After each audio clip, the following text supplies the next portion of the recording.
वंशी विभूषितकरान् नवनीरदाभात् पीताम्बरात् अरुणबिम्बफलादरोष्ठात् पूर्णेन्दुसुन्दरमुखात् अरविन्दनेत्रात्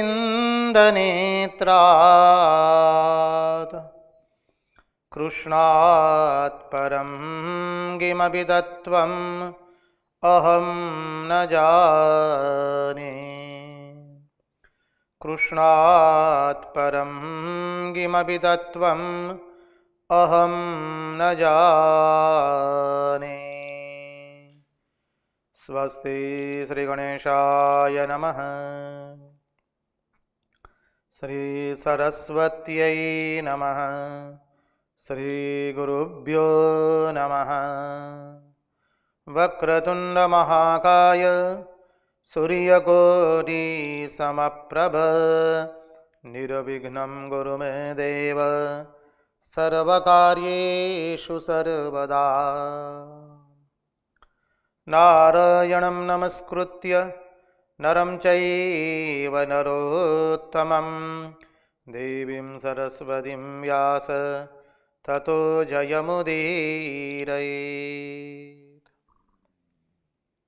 नमस्ते शारदे देवी सरस्वती मतिप्रदे वसत्वं मम जिह्वाग्रे सर्वविद्याप्रदा भव। गुरुर्ब्रह्मा गुरुर्विष्णु गुरुर्देवो महेश्वरः गुरुर्साक्षात् परब्रह्म तस्मै श्री गुरवे नमः। सच्चिदानन्दरूपाय विश्वोत्पत्त्यादिहेतवे तापत्रयविनाशाय श्रीकृष्णाय वयं नुमः। ॐ नमः परमहंसास्वादित चरणकमलचिन्मकरन्दाय भक्तजनमानसनिवासाय श्रीरामचन्द्राय विश्वसर्गविसर्गादि नवलक्षणलक्षितं श्रीकृष्णाख्यं वरं धाम जगद्धाम नमामि तत्। ॐ स्थापकाय च धर्मस्य सर्वधर्मस्वरूपिणे अवतारवरिष्ठाय रामकृष्णाय ते नमः। मुखं करोति वाचालं पङ्गुं लङ्घयते गिरिं यत्कृपात्वमहं वन्दे परमानन्दमाधवम्। कृष्णकन्हैयालाल की जय, भक्तवत्सल भगवान की जय, वृंदावन बिहारी लाल की जय, भगवान श्री राम कृष्ण देव की जय, भागवत भगवान की जय, भागवत भक्त भगवान की जय। ओम नमो भगवते वासुदेवाय। नारायण नारायण नारायण नारायण। सर्वप्रथम हम पूज्यपाद स्वामी आदि बाबानंद जी महाराज जी के चरणों में सश्रद्धेय प्रणाम निवेदित करते हैं। तत्पश्चात रामकृष्ण आश्रम राजकोट के अध्यक्ष पूज्यपाद स्वामी निखिलेश्वरानंद जी महाराज जी के चरणों में सश्रद्धेय प्रणाम निवेदित करते हैं। उपस्थित पूज्यपाद प्रभु सेवानंद जी महाराज सह अन्यान्य सभी सन्यासी महात्माओं एवं विरक्तों के चरणों में सश्रद्धेय प्रणाम निवेदित करते हैं। और इस दृश्य श्राव्य माध्यम से जो कोई भी इस भागवत रसामृत का रसपान कर रहा है, उन सब के हृदय में निवासित उस अनंत अखंड अविनाशी परब्रह्म परमात्मा को मुहुर मुहुर वंदन करके आइए हम भागवत रसामृत के रस सागर में अवगाहन करें।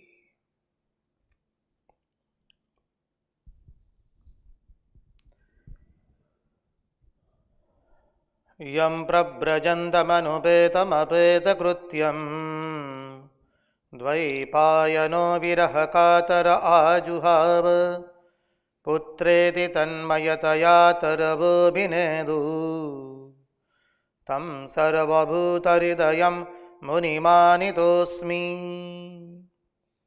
कृष्णाय वासुदेवाय हरये परमात्मने प्रणतक्लेशनाशाय गोविन्दाय नमो नमः।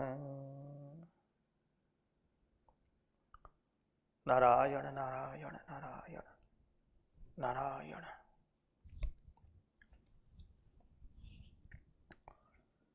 जिज्ञासु ने एक जिज्ञासा व्यक्त की है, महाराज साधना काल में प्रमाद होता है और प्रमाद के कारण साधन नहीं हो पा रहा है, प्रातः उठ भी नहीं पाते हैं। देखिए, कल के सत्संग में हमने जो 3 अद्भुत भागवत धर्म के सिद्धांत देखे थे उसका स्मरण करें। पहला सिद्धांत, प्रथम सिद्धांत, श्रीमद् भागवत धर्म के पालन में कोई प्रमाद न हो। द्वितीय सिद्धांत, भगवान पर संपूर्ण रूप से हमें भरोसा है। भरोसा एकमात्र केवल नंदनंदन यशोदानंदन का है। ये 2 सिद्धांत अत्यंत महत्वपूर्ण है। और तृतीय है, हम हमारे कुल की जो परंपराएं हैं, वर्णाश्रम धर्म है,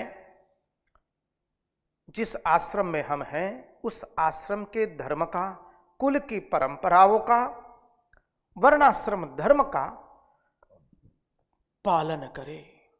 ये 3 बात हमने अद्भुत सिद्धांत कल देखे थे। उसी के अंतर्गत जिज्ञासु ने जिज्ञासा प्रकट की है, महाराज कई बार साधन में बहुत प्रमाद होता है, परिणाम स्वरूप हम कई बार प्रातः उठ भी नहीं पाते हैं साधन करने के लिए। ये बात सही है। हमारे सबके मन की अवस्था अधिकांश इसी के भीतर में डामाडोल करती रहती है।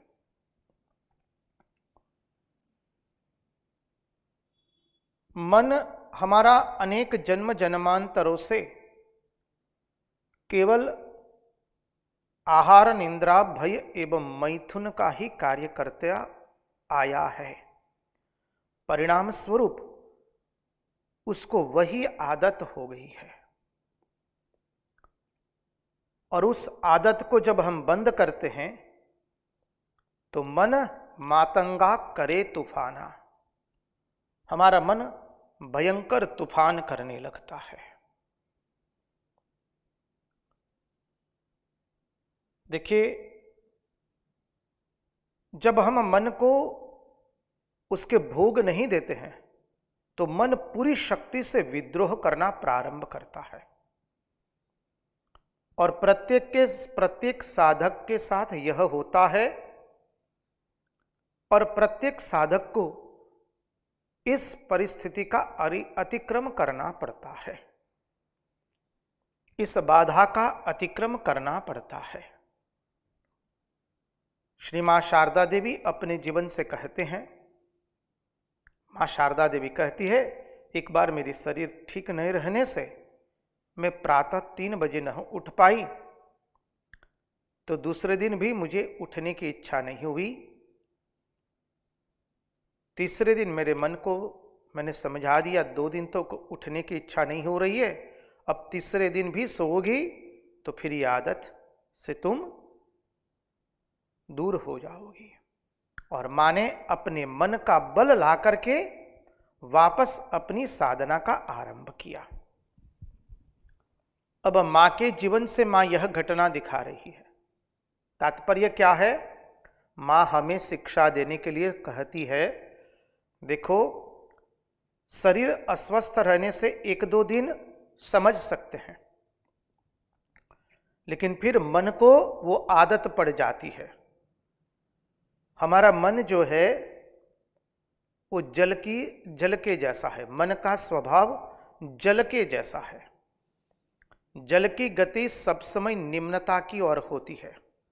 जहां ढलान होता है जल उसी की ओर अग्रसर होता है। तो जहां मन को ये विषय मिल गए आहार, निद्रा, भय और मैथुन के, मन उसी की ओर जाएगा। उसी मन को जब ऊपर ले जाना है तो हमें संघर्ष करना पड़ता है। गेंद को ऊपर से नीचे फेंकनी है तो कोई संघर्ष नहीं है। गेंद को छोड़ दीजिए, गेंद स्वतः नीचे आ जाएगी। लेकिन उसी गेंद को 2 मंजिले पर पहुंचानी है तो कितना बाहुबल का प्रयोग करना पड़ता है। उसी तरह से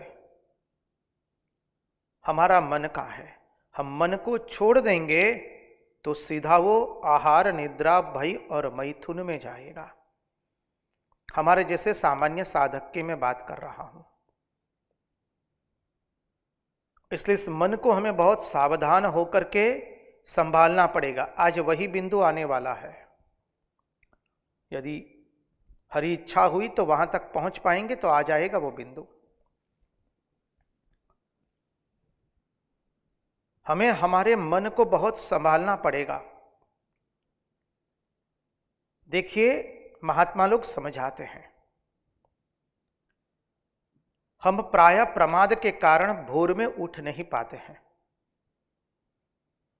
देखिए, जब हम निद्रा में जाते हैं वो तो तमस है, वो तो जड़ता है।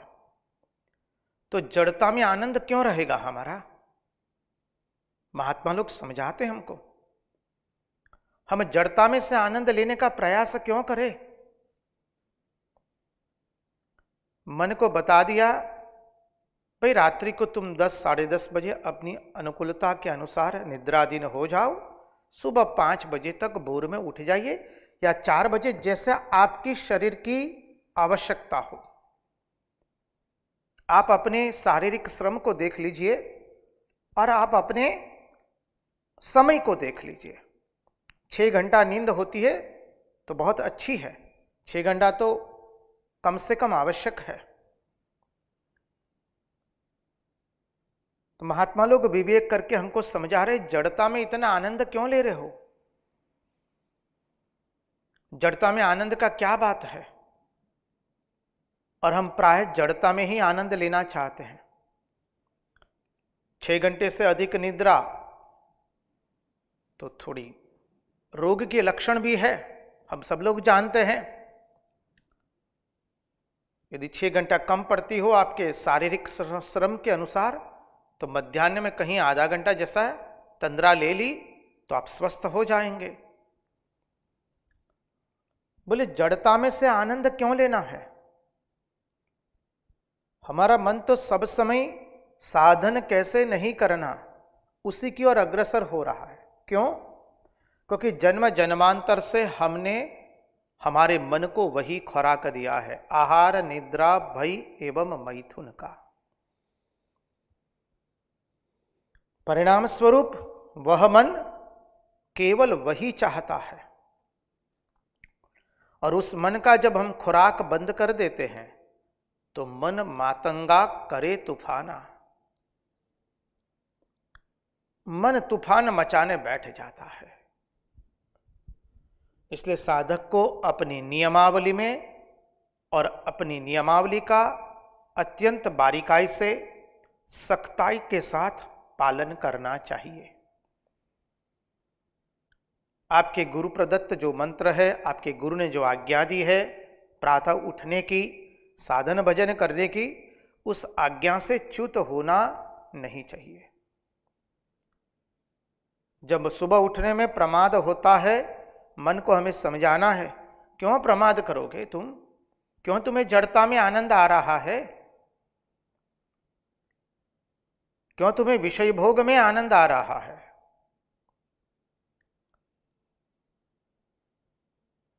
तुम साधन किए बिना सो कैसे सकते हो? तुम भोजन किए बिना तो सो गए, वो तो कभी हुआ नहीं। बिना भोजन कभी हम सोते नहीं हैं। बिना नित्य कर्म किए हम सोएंगे क्यों? नित्य कर्म है हमारा साधन भजन उपासना करना। हमें इस तरह से विवेक को जगाना पड़ेगा। अन्य उपासक लोग अनेक रास्ते, अनेक विध रास्ते बताते हैं। उस दिन हो सके तो उपवास कर लीजिए,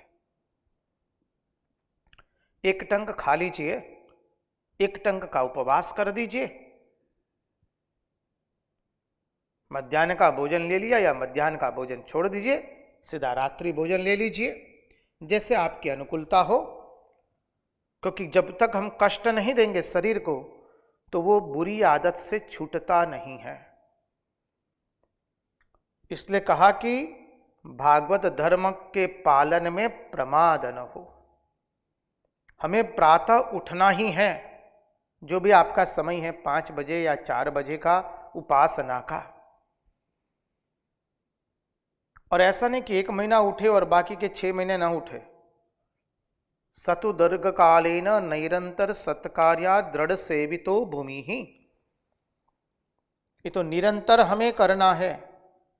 इसलिए श्री रामकृष्ण देव के अंतरंग सन्यासी शिष्य पूज्यपाद स्वामी शिवानंद जी महाराज, जो महापुरुष महाराज के नाम से सुविख्यात हुए, वो कहते हैं कि सुबह में भोर में उठ करके भोर का नशा कर लो।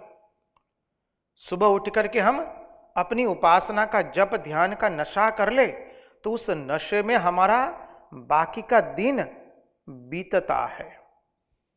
और आप करके देखिए, अधिकांश लोगों का तो यह स्वानुभव रहा, जो प्रायः सुबह में उठ करके एक जब ध्यान करने का एक आनंद प्राप्त होता है ब्रह्म मुहूर्त में, उसके नशे में सारा दिन रहता है। धीरे धीरे क्रमशः ये नशा होगा। शुरू में तो कुछ नहीं होता है। एक दिन किया, 1 माह किया, 1 वर्ष किया, उसमें कुछ नहीं होगा। थोड़ा लगना पड़ेगा। और फिर देखिए, जिस दिन उठना नहीं होगा उस दिन सारा दिन बेकार जाएगा। उस दिन जैसे भीतर से हमको कोई खा रहा है, कुछ भाता नहीं है, कुछ अच्छा नहीं लगता है, हम बेचैन हो गए हैं। महात्मा लोग तो अपने जीवन से बताते हैं कि हम तो चुटकी खींच लेते हैं शरीर से, स्वयं के शरीर से चुटकी खींच लेते हैं जब उसको नींद आती है। तो एक पांव पर खड़ा हो जाते हैं दीवार के सहारे, ताकि नींद आए तो हमें पता चले। साधक अपनी साधना के अंदर में प्रमाद न करे। हम सब के लिए है, और हमारा सबका मन प्राय प्रमाद की ओर ही अग्रसर होता है। तो ये संघर्ष तो जारी रहेगा जब तक हम मन पर विजय प्राप्त नहीं करते हैं। उतना ही नहीं, एक साधना में अवस्था आती है, महात्मा लोग कहते हैं, बाद में यह संघर्ष नहीं रहता है। कुछ वर्ष तक संघर्ष करके इस बाधा का अतिक्रम हम कर सकते हैं।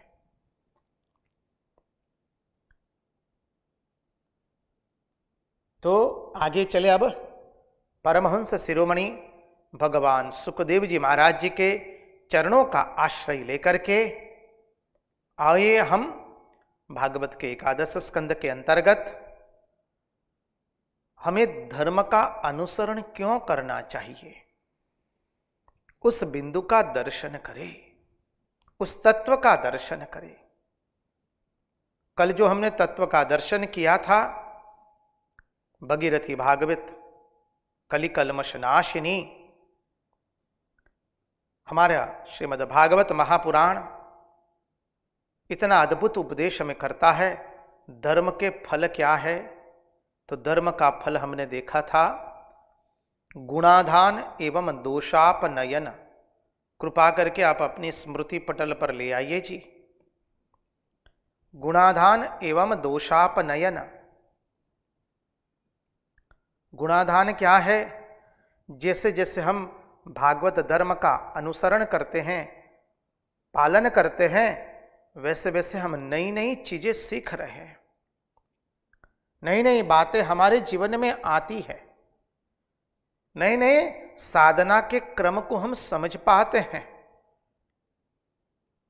नई नई बातें हमारे जीवन में आती है। वो गुणाधान हो गया। और द्वितीय है दोषापनयन। जैसे जैसे भागवत धर्म का अनुसरण करते हैं वैसे वैसे हमारे हृदय में पड़े पुरानी गंदगी जो है, हमारे हृदय में पड़े पुराने जो गलत संस्कार है, वो धीरे धीरे दूर हो रहे हैं। तो भागवत धर्म का अनुसरण करने से ये दो फल मिलते हैं। और भागवत धर्म का जो अद्भुत 3 सिद्धांत है वो हमने देखा। प्रथम सिद्धांत हमने देखा था कि हमारे भागवत धर्म के अनुसरण में हम प्रमाद न करें। द्वितीय सिद्धांत देखा था हमें केवल एकमात्र भगवान का ही भरोसा रहे। भरोसा केवल एकमात्र ईश्वर का है, क्योंकि हमारे ईश्वर कैसे है? सर्वज्ञ एवं सर्वशक्तिमान है।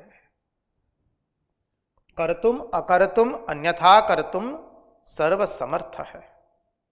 और तृतीय देखा था हम अपने वर्णाश्रम धर्म में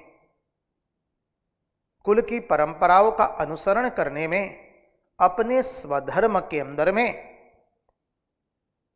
बोले उस धर्म के पालन में हम कहीं आलस्य न करें, अर्थात उस धर्म का पालन करें। वर्णाश्रम धर्म, स्वधर्म, कुल की परंपराओं का पालन करें। अब देखिए, कई बार आज का मानव जो अपने आप को अत्यंत आधुनिक मानव के रूप में देखता है, आज का मानव जो अपने आप को एक तर्कपूर्ण बुद्धिमान पुरुष समझता है, आज का मानव जो अपने आप को समझता है कि मैं सबसे ज्यादा बुद्धिमान हूं, जब तक हमारी बुद्धि सम्मति नहीं देते हैं वो कार्य हम नहीं करेंगे। इसलिए आज का मानव कोई भी कार्य करता है तो प्रश्न करता है मैं ये क्यों करूं, इस कार्य करने से मेरा क्या फायदा होगा। आज का मानव इतना स्वार्थी हो गया है कि कहीं पर भी उसको कोई मुनाफा न नजर आए, फायदा नजर न आए तो वो कार्य करता नहीं है। मानव को सब समय वो अपनी बुद्धि पर इतना विश्वास करता है कि जैसे उसकी बुद्धि सब समझती है, अपने आप को स्वतः बहुत बुद्धिमान समझता है। इसलिए कोई भी कुल की परंपरा आप मानव को बताइए आज के, तो पहला प्रश्न आता है मैं पूजा क्यों करूं, मुझे इस परंपरा का निर्वाह क्यों करने का। हम नहीं करेंगे जी। देखिए, हम ऐसा नहीं कहते कि आपको अपनी तर्कपूर्ण बुद्धि एक और रख देनी है, जी ना। आप अपनी तर्कपूर्ण बुद्धि को एक और मत रखिए, बुद्धि की कसौटी पर चकासिए, उसमें दो मत नहीं है। लेकिन व्यर्थ तर्क करके और व्यर्थ अपनी बुद्धि का व्यर्थ अभिमान प्रदर्शित मत कीजिए। आज के मानव को कहेंगे कि बेटा, माँ बाबूजी सिखाते हैं बेटा ये अपने कुल की परंपरा है, सुबह भोर में उठ करके पहले भगवान की पूजा करना। बोले मैं क्यों करूं भगवान की पूजा। ठीक है, जब तक आप उसके तर्कपूर्ण बुद्धि को समझा सकते तब तक समझाने का प्रयास कीजिए। हमारी बुद्धि में तर्कता तो अवश्य होनी ही चाहिए। हमारे कहने के तात्पर्य को अन्यथा रूप से मत लिया जाए। हम जो कुछ करेंगे सोच समझ करके करना है। तो वही सिद्धांत को यदि हम अपनाएं, हम जो कुछ करेंगे सोच समझ करके करना है। सूझबूझ से करना है। तो जब मां बाबूजी बताते बेटा ये हमारे कुल की परंपरा है, और हम कहेंगे कि हम क्यों करें वो, तो हमारे मन में ये प्रश्न कतई नहीं आना चाहिए कि हम क्यों करें। वरन महात्मा लोग समझाते हैं हमारे मन में प्रश्न आना चाहिए कि हम ये क्यों न करें। Why should I do? That question should not come. Rather, question should be replaced with why I should not do. Why should I do? That is not a proper question. And it should be replaced with this, why I should not do.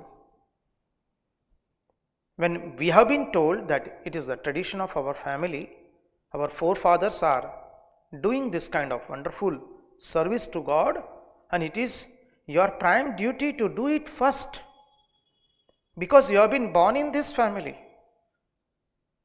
Everywhere there is a code of conduct. So it's a code of conduct of our family that you are supposed to get up in early morning, you are supposed to do worship first. That time, with that same logical mind, our mind should not ask this question, why should I do? No, why should I not do? देखिए, आज के मानव को यदि कहा जाए कि बेटा तुम इस कुटुंब में तुमने जन्म लिया है, हमारे कुटुंब का ये मर्यादा रहा है, कुटुंब की ये परंपरा रही है, और ये कुटुंब का अनुशासन है कि तुम्हें भोर में उठ करके पहले भगवत पूजन करना है। और आज का मानव कहता है कि मैं क्यों करूं,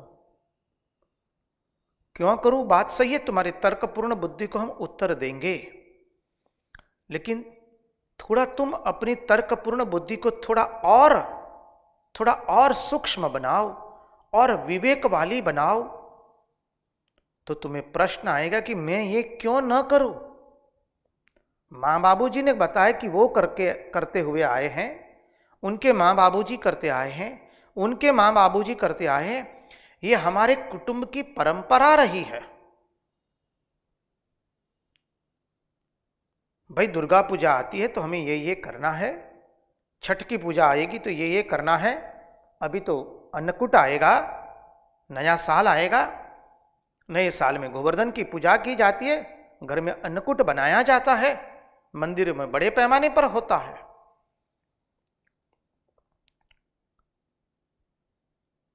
अनेक विध उत्सव आवेंगे, गणपति पूजा आती है, दुर्गा पूजा आती है, गोवर्धन पूजा आती है, नया साल आता है, और छठ पूजा आएगी तत्पश्चात। बोले हमारे कुटुंब की परंपरा है, ये करना है। जब व्यक्ति ये कहता है कि मुझे क्यों करना, यदि उसकी जगह वो ये सोचे कि मैं क्यों न करूं, ये हमें सोचना होगा। हम यह सोचे कि यह नहीं करने में मुझे हानि क्या है।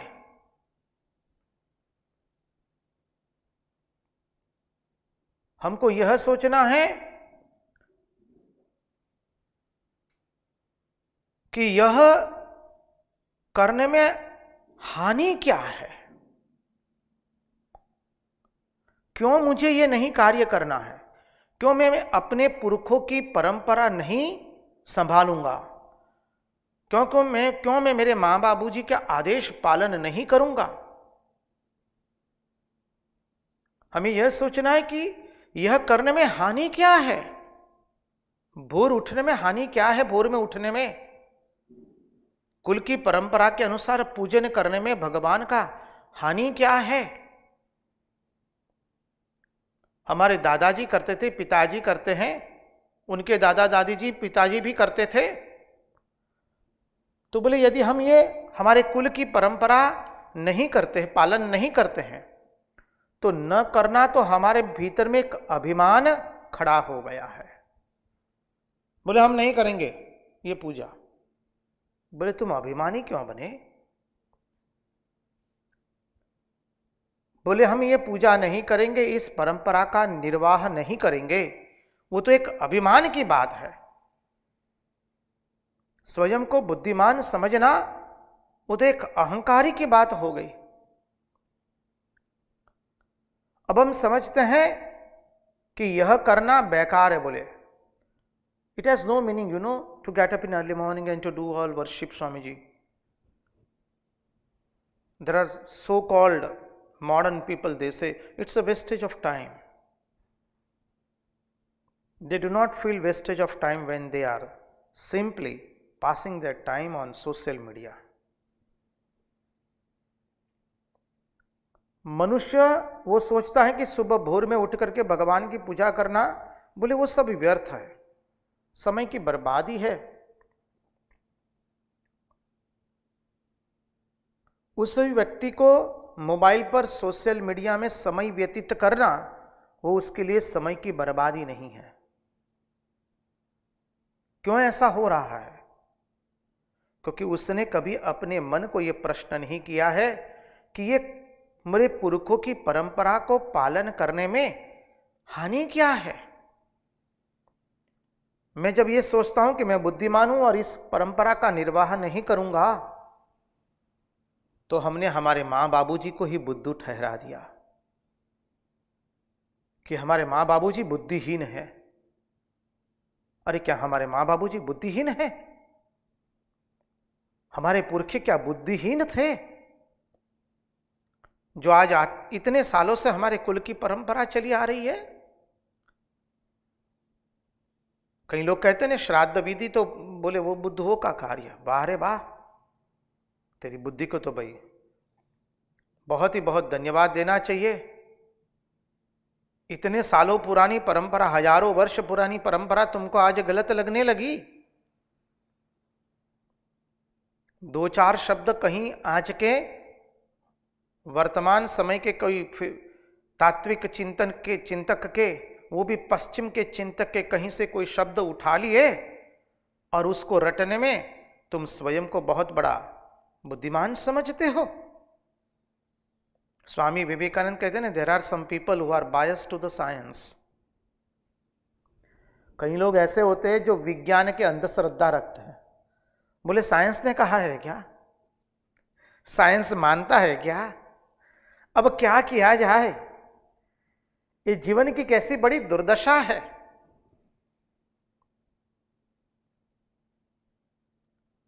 तो कहते हो मानव तुम अपनी बुद्धि को थोड़ा ठिकाने लाओ, अपनी बुद्धि को, अपने विवेक को थोड़ा मार्जित करो।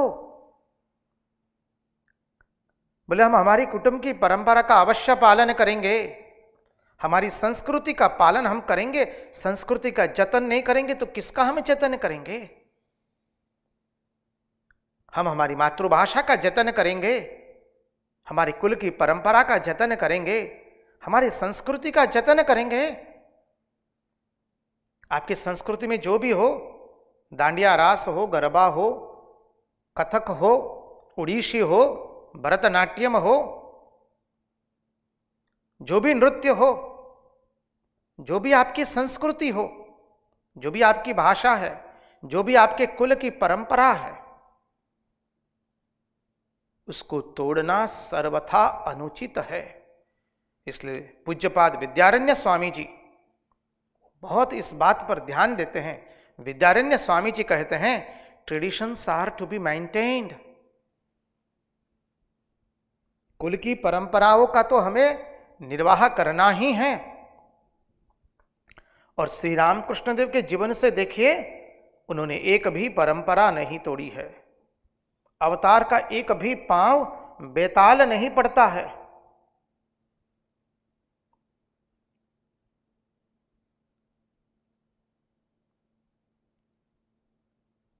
मूल कहने का तात्पर्य, हम धर्म का अनुसरण क्यों करें, वो प्रश्न नहीं होना चाहिए हमारे मन में। प्रश्न आना चाहिए कि ये धर्म का अनुसरण करने में हमें हानि क्या है, हम क्यों न करें धर्म का अनुसरण। हम अवश्य करेंगे, हमारे माँ बाबूजी ने किया है। और हमारा जन्म तो इसीलिए किया गया है कि हमारे माँ बाबूजी ने जो हमारे कुल की परंपराओं का वहन किया है, उस परंपराओं का वहन आगे भी होता रहे, उसी के लिए तो हमारा जन्म हुआ है। हमारे माँ बाबूजी ने केवल कामनावश होकर के हमारा जन्म नहीं की, हमको जन्म नहीं दिया है। वो हमारे भारतीय वैदिक धर्म की, भारतीय सभ्यता की पहचान है ही नहीं कि वासना के कारण संतान का जन्म हुआ हो। जी ना, हमारे कुल की परंपराओं का वहन करने के लिए जो शुभ कार्य मेरे माँ बाबूजी ने शुरू किया है, उनके दादा दादी जी ने उनको जो परंपरा दी है, उनके दादा दादी जी ने उनको जो परंपरा दी थी, उस परंपरा का वहन करने के लिए ही हमारा जन्म हुआ है। इसलिए कहा कि मानव, तुम थोड़ा चिंतन करो कि इस परंपरा का वहन करने में हानि क्या है। हम क्यों न करें? हम अवश्य करेंगे। इसलिए स्वामी विवेकानंद कहते हैं, जिस क्षण जो व्यक्ति और जो राष्ट्र अपने अतीत के प्रति गौरवान्वित महसूस नहीं करता है, उसी क्षण वो राष्ट्र प्राय मृतप्राय हो जाता है। उसी क्षण वह व्यक्ति मृतप्राय हो जाती है। जिस क्षण उस व्यक्ति ने अपने अतीत के गौरव को गवा दिया, अतीत के गौरव से वो गौरवान्वित नहीं होता है। हम हमारे राष्ट्र की परंपरा से, राष्ट्र की भाषाओं से, राष्ट्र की सभ्यता से, हमारे राष्ट्र के इतिहास से, हमारे धर्म की परंपराओं से, हमारे कुल की परंपराओं से जब तक गौरवान्वित नहीं होते हैं, तो हम मृतप्राय हो जाते हैं। फिर उस मनुष्य मनुष्य नहीं है, वो केवल शरीर से मनुष्य रहा है। और यही कार्य लॉर्ड मैकॉले की शिक्षा पद्धति ने किया था 1836 में। लॉर्ड मैकॉले ने पूरे भारतवर्ष का भ्रमण किया और कहा कि यदि अंग्रेज इस राष्ट्र पर अपना आधिपत्य जमाना चाहते हैं, तो यहां पर उनको अपनी परंपराओं और अपने संस्कृति पर बहुत गर्व है। उस गर्व को हमें तोड़ना पड़ेगा।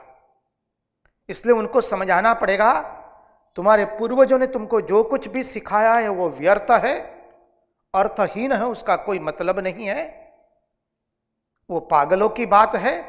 और जो अंग्रेज सिखा रहे हैं तुम्हें, वो श्रेष्ठ है। और वो जितना उनके भीतर में जाएगा, उतना ही वो लोग शरीर से केवल भारतीय रहेंगे, लेकिन उनकी आत्मा ब्रिटिश राज्य के लिए समर्पित रहेगी। ये जो हम बता रहे हैं आपको, भावानुवाद बता रहे हैं, अक्षरशः नहीं बता रहे हैं।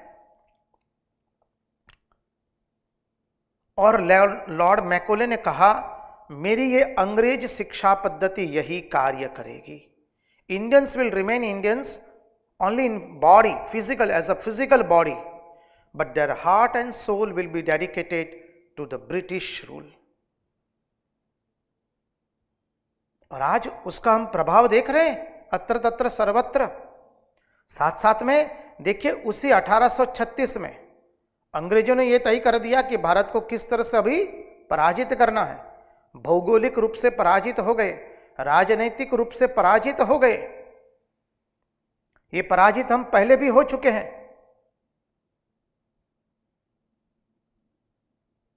पहले भी 10वीं शताब्दी, 11वीं शताब्दी से हमारे पर अन्य जातियों के आक्रमण होते रहे, लेकिन इस बार जो आक्रमण था वो भयावह था। केवल सरहद पर आक्रमण नहीं था, राजनीतिक गुलाम बनाने का आक्रमण नहीं था।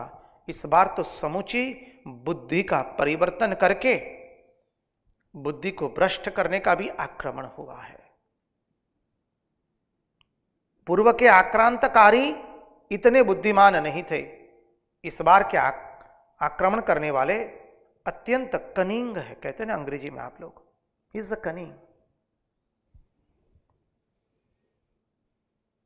अत्यंत कपट वाले हैं,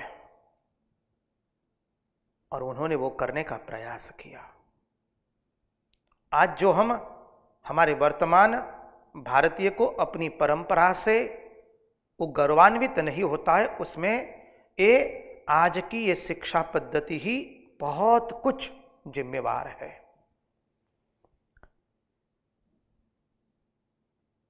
हमें हमारा गौरवशाली इतिहास नहीं पढ़ाया गया है। हमें पढ़ाया गया कि हमारे पर आक्रांतकारियों ने कैसे आक्रमण किया, कैसे हमारे राष्ट्र को लूटा, कैसे सब कुछ ध्वंस हो गया। खैर वो एक अन्य मुद्दा है, अन्य एक बिंदु है। हम हमारे भागवत के इस मूल सिद्धांत पर पुनः आ जाए, और यह सिद्धांत क्या है, हमें धर्म का अनुसरण क्यों नहीं करना है। और जब यह प्रश्न आएगा तो हम हमारी परंपराओं का निर्वाह करेंगे, हमारे धर्म का निर्वाह करेंगे, हमारी भाषा, हमारी सभ्यता, हमारी संस्कृति, एक राष्ट्र, अखंड भारत, उसके लिए हम अथाग प्रयास करेंगे। ये स्वाभाविक है। तो हमें धर्म का अनुसरण क्यों नहीं करना? यह करने में हानि क्या है? इसलिए कहा कि देखिए, जब अहंकार हो जाता है तो व्यक्ति अभिमान करता है, और अभिमान में कहता है कि ये सब बेकार की बातें हैं। अभिमान हमारे अंतःकरण की अशुद्धि है। जब हम अहंकारित हो जाते हैं, अभिमान में आ जाते हैं, तो कहते हैं हम हमारी कुटुंब की परंपराओं का पालन नहीं करेंगे। और जब श्रद्धा आती है तो व्यक्ति कहता है नहीं, मेरे माँ बाबूजी ने जैसा सिखाया है मैं वैसा करूंगा, मुझे मेरे माँ बाबूजी ने ये धरोहर दी है, ये धरोहर का मैं पालन करूंगा, मैं मेरे धर्म में रहूंगा, मेरे वर्णाश्रम धर्म में रहूंगा, मेरे स्वधर्म का मैं पालन करूंगा। तो अभिमान जो है अंतःकरण की अशुद्धि है, और श्रद्धा जो है अंतःकरण की शुद्धि है। इसलिए क्यों करे यह सवाल उपस्थित नहीं होता है। सवाल हमारे भीतर में उपस्थित होना चाहिए, ये क्यों न करे, सवाल यह होता है। और देखिए, हमें हमारे वर्णाश्रम धर्म के पालन में,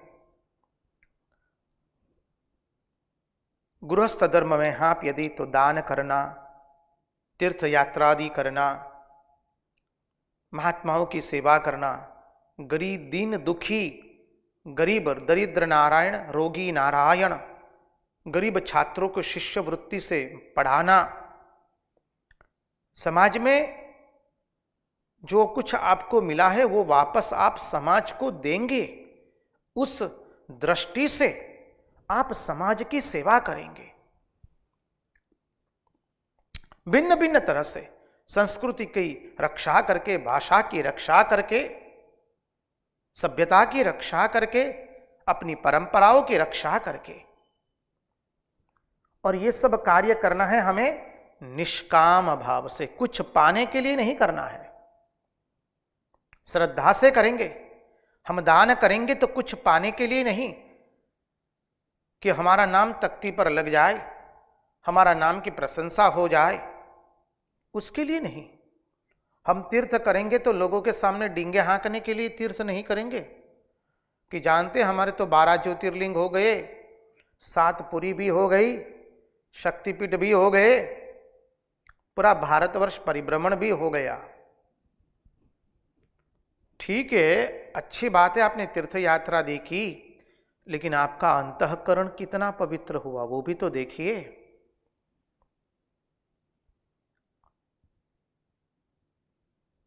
दान देना अवश्य अच्छा है, देना चाहिए, जिसके पास जो भगवान ने दिया उसमें से वो दे। दान आप कितना देते वो कतई महत्वपूर्ण नहीं है, दान हम किस भाव से दे रहे हैं, हमारी भावना मुख्य है। तीर्थ यात्रादि करते हैं तो तीर्थ यात्रादि हम किस भाव से कर रहे हैं वो महत्वपूर्ण है। केदारनाथ गए, बद्रीनाथ गए, गंगोत्री यमुनोत्री के दर्शन किए, वृंदावन गए, रामेश्वरम गए, द्वारका सोमनाथ गए, डाकोर दर्शन करके आए, जगन्नाथपुरी गए, कन्याकुमारी गए, कांची गए, श्रीशैलम गए, वाराणसी गए, श्रीनाथ जी गए, बेलूड़ मठ गए, कामारपुकुर जयराम बाटी गए। जो हम ये तीर्थ यात्रादि करते किस लिए करते हैं? हमारे अंतःकरण को पवित्र करने के लिए। और ये तीर्थ यात्रादि जो हम करते हैं, दान करते हैं, व्रत करते हैं, उपवास करते हैं, वो हमें निष्काम भाव से करना है। निष्काम भाव से जब हम प्रार्थना करेंगे, अरे मनुष्य तो इतना स्वार्थी हो गया है कि भगवान को प्रार्थना भी हम निष्काम भाव से नहीं कर पाते हैं। हमें कुछ प्राप्त करना है, प्रभु हमारा धंधा अच्छा चले, प्रभु हमारा नौकरी में बढ़ोतरी हो जाए, प्रभु हमारे कोर्ट के केस में, जो न्यायालय में जो हमारे केस अभी उसका चुकादा नहीं आया है, वो सब चुकादे हमारी फेवर में आ जाए, हम जैसा चाहते हैं वैसे चुकादे आ जाए, ब्याह हो जाए, संतान हो जाए। बस मनुष्य इसी को लेकर के सब समय भगवान से प्रार्थना करता रहता है। भगवान से प्रार्थना भी वो निष्काम भाव से नहीं कर पाता है। बोले निष्काम भाव से तुम अपने दैनंदिन कर्म का, नित्य कर्मों का पालन करो, संध्या वंदन करो निष्काम भाव से, गायत्री जप करो निष्काम भाव से, गुरु प्रदत्त मंत्र का जप कीजिए निष्काम भाव से, अग्निहोत्र कीजिए निष्काम भाव से, श्राद्ध आदि कर्म जो है निष्काम भाव से कीजिए, तीर्थ यात्रादि कीजिए निष्काम भाव से, दरिद्र नारायण, रोगी नारायण की सेवा कीजिए निष्काम भाव से। यह नहीं कि हम किसी के पर उपकार कर रहे हैं। इसलिए तो स्वामी विवेकानंद ने कहा, देने वाला महान नहीं है, लेने वाला महान है। यदि लेने वाला नहीं होता तो देने वाले को धर्म का अनुसरण करने का मौका ही नहीं मिलता। Receiver is the great, not the giver. Had there been no receiver, giver would have not got chance to perform a charity.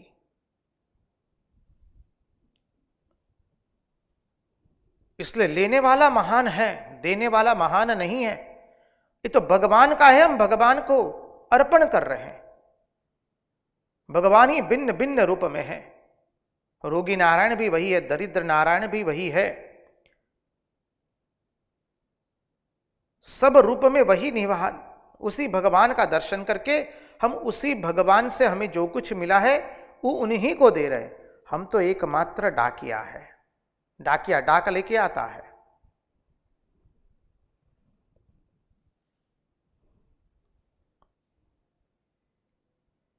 तो बोले निष्कामता ही उसका फल है। हमारे स्वधर्म का पालन करना, हमारी परंपराओं का वहन करना, स्वधर्म का पालन करना, वर्णाश्रम धर्म का पालन करना, उसका फल एकमात्र निष्कामता ही है। बोले उस निष्कामता लाने के लिए प्रतिदिन आप 10 मिनट निष्काम भाव से सेवा कीजिए। हमें हमारे जीवन में एक जगह ऐसी बनानी है जहां हमें कोई कामना से कार्य नहीं करना है। आप जो भी आश्रम के साथ संयुक्त हो, चाहे रामकृष्ण मठ मिशन के कोई भी शाखा केंद्र के साथ संयुक्त हो या अन्य किसी भी महात्मा भक्तों के आश्रम के साथ संयुक्त हो, आप एक नियम लीजिए, जिस आश्रम में हम जा रहे हैं हमारे गुरु स्थान में, वहां से हम कुछ भी करेंगे, हमें कुछ कामना के साथ कुछ भी नहीं करना है। हम पूर्ण रूप से निष्काम बनने के लिए ही वो कार्य करेंगे। जीवन में एक जगह ऐसी रखनी है जहां हमारे भीतर में निष्काम भाव से ही हम कर्म करेंगे। अरे कामना से ही तो हमने सर्व मनुष्यों के साथ संबंध जोड़ा। भार्या ने पति के साथ, पति ने भार्या के साथ, अभिभावक ने संतान के साथ, मित्र ने मित्र के साथ, संबंधी ने संबंधी के साथ, सबके साथ तो हमारा स्वार्थ का ही संबंध है। स्वार्थानुसंगित चारे कोर बाजे, कोई नथी कोईनु आ दुनिया मा आजे। तननो तंबूरो तारो जोजे बेसुरो थाये ना, जाको जाको दीवो मारो जोजे रे बुझाए ना। स्वार्थ का ही संगीत है चारों कोर।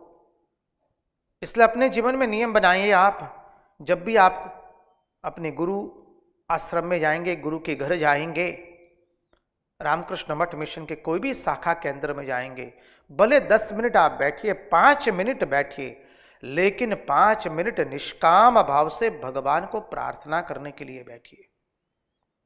आश्रम का जो भी कार्य करेंगे, महात्मा लोग जो भी कार्य बताएंगे, हम निष्काम भाव से करने का प्रयत्न करेंगे और करेंगे।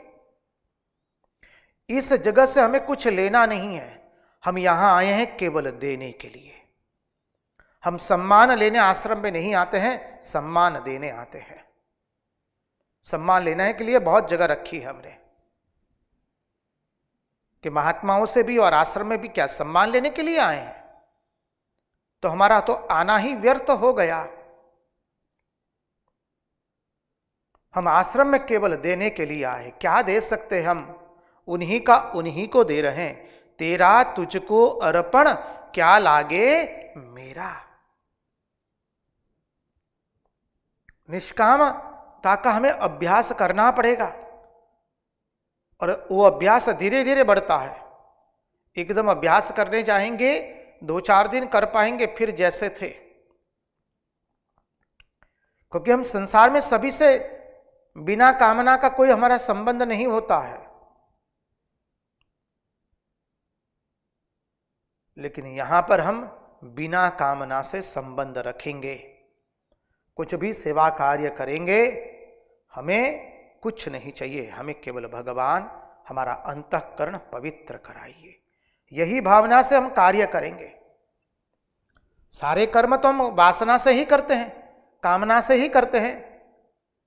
आप जो धंधा करते हैं, व्यवसाय करते हैं, कार्यालय का कार्य करते हैं, नौकरी करते हैं, खेती का कार्य करते हैं, कुछ भी करते हैं, सब तो कामना के साथ कर रहे हैं। आओ बोले हम 10 मिनट हमारे जीवन में प्रतिदिन ऐसे निकालेंगे जहां हम निष्कामता से व्यवहार करेंगे। कोई स्वार्थ का संबंध नहीं हमारा, निस्वार्थ।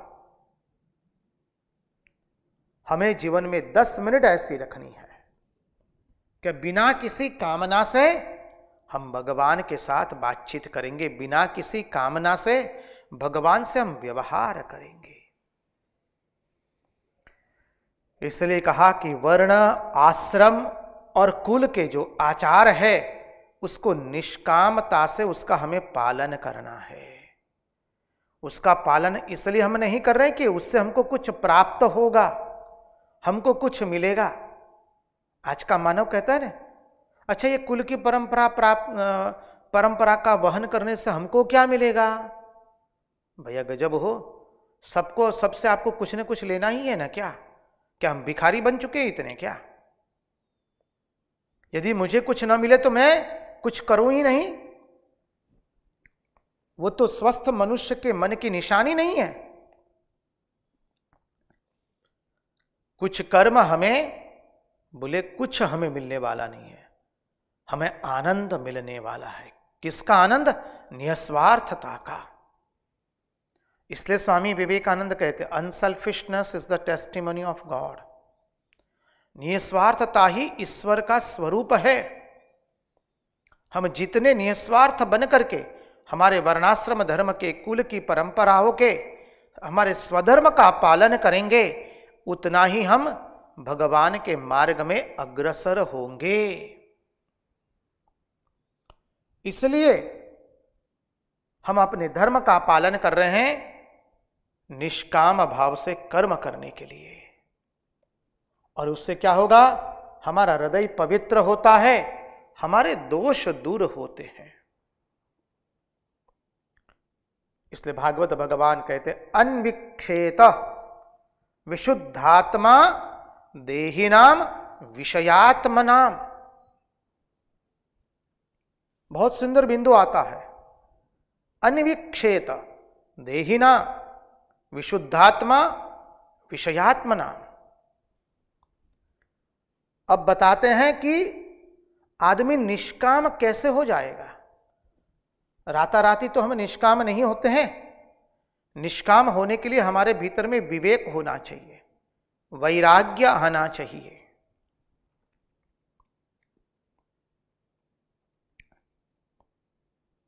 बताते हैं कि निष्काम हम कैसे हो पाए। बोले जब निष्काम भाव से कर्म करने लगेंगे तो धीरे धीरे हमारा अंतःकरण शुद्ध होता जाएगा। और अंतःकरण शुद्ध करने के लिए तो हम कर रहे हैं। मूल प्रश्न का चिंतन कीजिए, जो कल हमने बिंदु शुरू किया था, हमारा अंतःकरण पवित्र कैसे बने, हमारा अंतःकरण शुद्ध कैसे बने। तो बोले निष्काम भाव से कर्म करने से।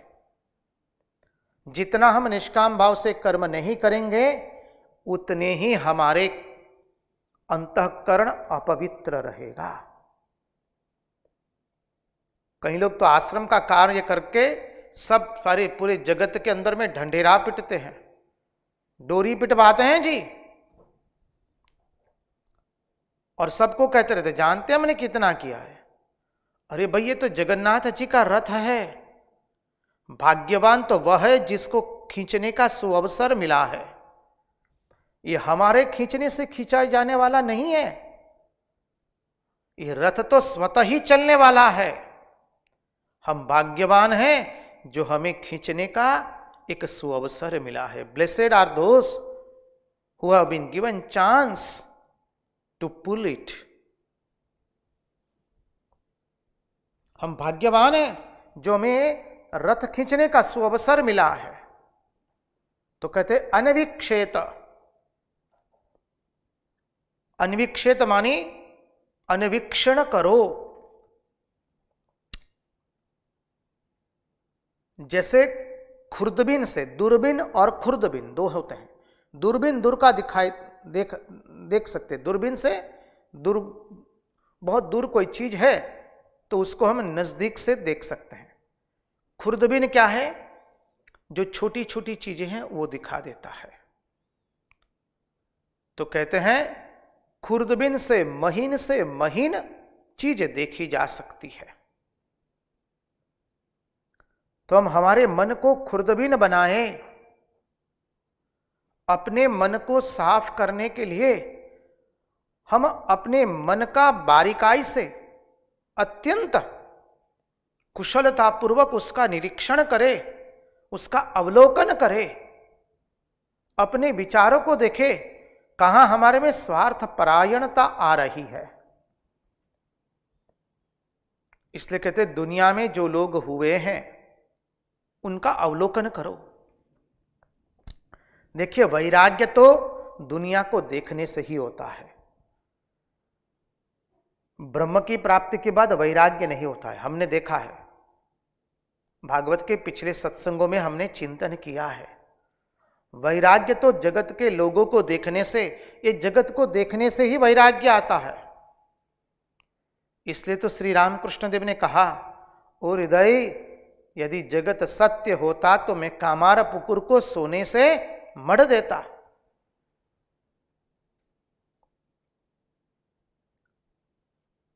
जगत को देखने से वैराग्य आता है। तो बोले लोगों, तुम लोगों को देखो, लोग कहाँ हैं और लोग कैसे हैं, और एक विलक्षण दृष्टि महात्मा लोग हमें इस विवेक के माध्यम से हमारे मन में जगा रहे। क्या अद्भुत विलक्षण दृष्टि है। इस संसार में जिन विषय भोगी लोगों को देखते हैं, विषयात्मा लोगों को देखते हैं, जो विषयात्मा देही है, उनको देखने से हमें एक विलक्षण दृष्टि प्राप्त होती है। और वह विलक्षण दृष्टि क्या है, एक भजन के पश्चात उस तत्व का चिंतन करेंगे। और आज तो रास पूर्णिमा भी है, तो शरद पूर्णिमा है, आज रास पूर्णिमा है, तो महाराज से भी नम्र निवेदन रहेगा, एक रास का भजन गाए। हो सकेगा तो हम हमारी समय मर्यादा जो है उसके भीतर में आज रास का भी थोड़ा चिंतन करने का प्रयास करेंगे।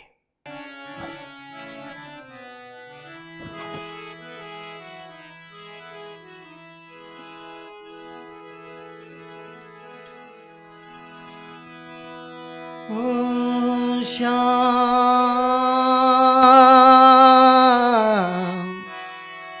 ओ श्याम,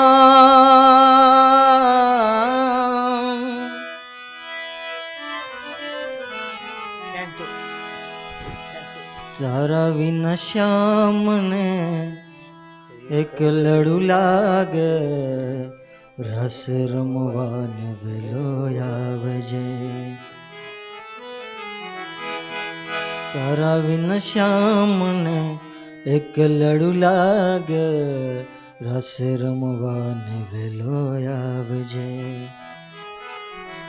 रस रमवान वेलो आवजे हो, रस रमवान वेलो आवजे हो, रस रमवान वेलो आवजे। तारा बिन श्याम ने एक लड़ू लागे, रस रमवान वेलो आवजे। हो तारा बिन श्याम ने एक लड़ू लागे, रस रमवान वेलो आवजे।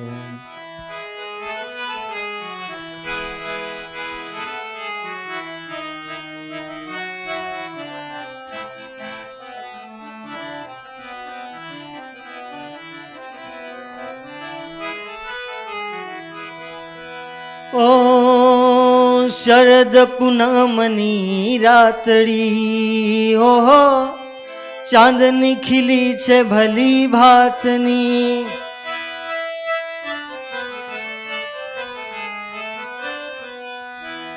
शरद पूनमनी रातड़ी हो, चांदनी खिली छे भली भातनी।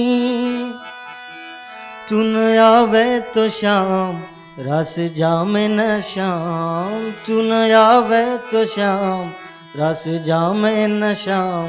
रस रमवान वेलो आव आव आव खान। तारा विना श्याम एक लड़ू लागे, तारा विना श्याम एक लड़ू लागे।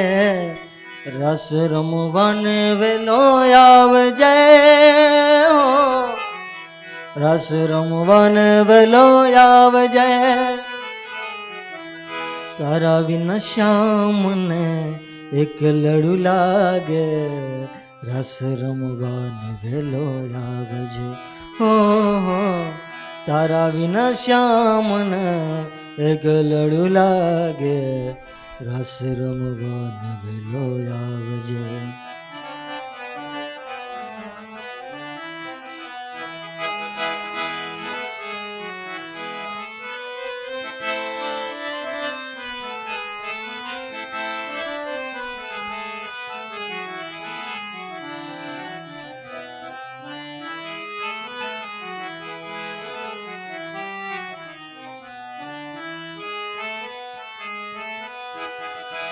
गरबे घूमती गोपियों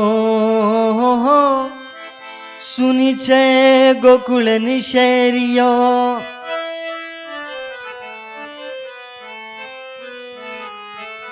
गरबे घूमती गोपियों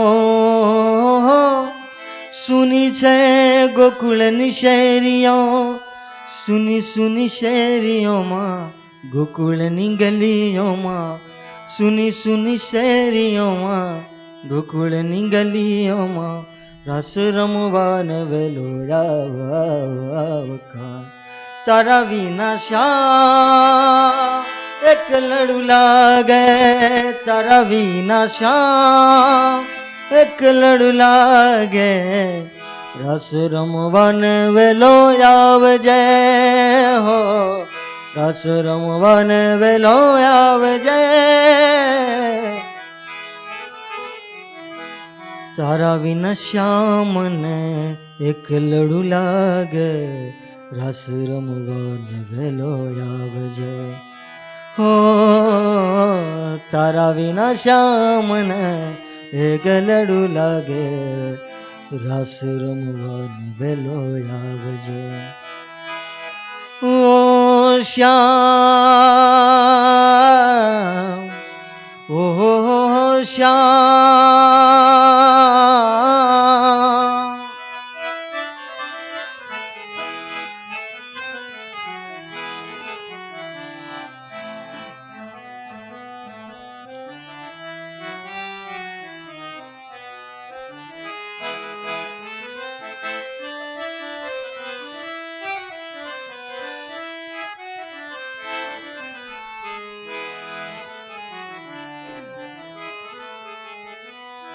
ઓ અંગ અંગ રંગ છે અનંગનો રંગ કેમ જાય તારા સંગનો ઓ અંગ અંગ રંગ છે અનંગનો રંગ કેમ જાય તારા સંગનો પાયલ જણકાર સુણી રુદિયાનો નાદ સુણી પાયલ જણકાર સુણી રુદિયાનો નાદ સુણી રસ રમવાને વેલો આવકાન તારા વિના શ્યામ એક લડુ લાગે તારા વિના શ્યામ એક લડુ લાગે રસ રમવાને વેલો આવજે હો રસ રમવાને વેલો આવજે હો રસ રમવાને વેલો આવજે તારા વિના શ્યામને એક લડુ લાગે રસ રમવાને વેલો આવજે ઓ શરદ પૂનમની રાતડી હો ચાંદની ખીલી છે ભલી ભાતની શરદ પૂનમની રાતડી ઓહો ચાંદની ખીલી છે ભલી ભાતની તું આવે તો શ્યામ રસ જામે ન કાન તું આવે તો શ્યામ રસ જામે ન શ્યામ રસ રમવાને વેલો આવકાન તારા વિના શ્યામ એક લડુ લાગે ઓ શ્યામ ઓ શ્યામ ઓ શ્યામ ઓ શ્યામ ઓ શ્યામ ઓ શ્યામ ઓ શ્યામ હો શ્યામ ઓ શ્યામ તારા વિના શ્યામને એક લડુ લાગે રસ રમવાને વેલો આવજે ઓ તારા વિના શ્યામને એક લડુ લાગે રસ રમવાને વેલો આવજે રસ રમવાન વેલો આવજે, રસ રમવાન વેલો આવજે, રસ રમવાન વેલો આવજે. કૃષ્ણ કનૈયા લાલ કી જય.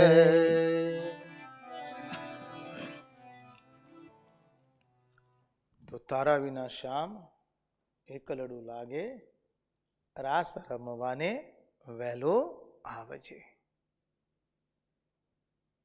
चलिए हम आगे के तत्वार्थ में प्रवेश करें. अन्विक्षेत विशुद्धात्मा देही नाम विषयात्म नाम.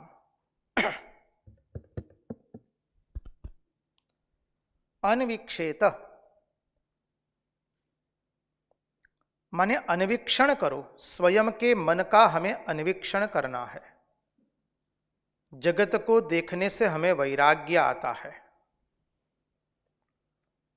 देखिए, महात्मा लोग जो विलक्षण दृष्टि प्रदान करते हैं वैराग्य प्राप्त करने के लिए, उसकी ओर थोड़ा चिंतन करें. ये जो विषयात्मा देही है वो बैठे हैं तो अपने शरीर में बैठे हैं, अपने शरीर में देह वाले बन करके कह रहे हैं कि मैं देह हूं. ये विषयात्मा देही लोग बैठे तो हैं देह वाले बन करके अपने देह में, कहते कि मैं देह हूं. हम सब लोग कहते हैं मैं ये शरीर हूं. हम कैसे हैं? बोले हम लोग हैं विषयात्मा, जो विषयों के भोग करता रहता है. विषयात्मा देही है, देह के भीतर देही होता है.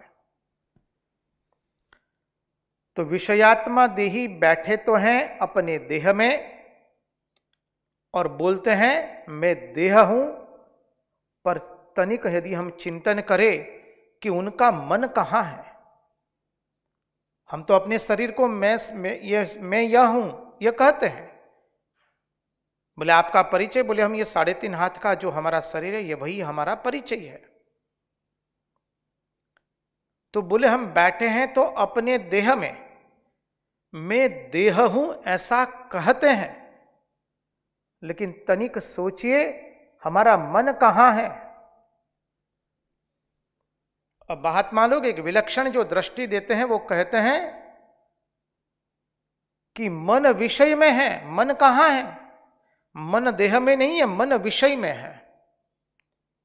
देह को हम मैं कहते हैं, हम देह में हैं, देही है, लेकिन हमारा मन देह में नहीं है, हमारा मन विषयों में है. मन विषयों में है, बस एक जगह से यह मन दूसरी जगह कूदता रहता है. यह मन का एक जगह रहना और देह का दूसरी जगह रहना, उसी का नाम सबसे बड़ा दुख है. कृपा करके इसको ध्यान से समझने का हम लोग प्रयास करें. मन का एक जगह रहना और देह का अन्यत्र रहना, यही सबसे बड़ा दुख रूप है. कहते ना, हम लोगों ने बहुत बार चिंतन किया है, दर्शन किया है. हमारा जहां देह है वहां हम नहीं हैं, हमारा मन जहां है अधिक रूप से हम वहीं होते हैं. तो देह का एक जगह में रहना और मन का कोई अन्यत्र रहना, यही सबसे बड़ा दुख रूप है.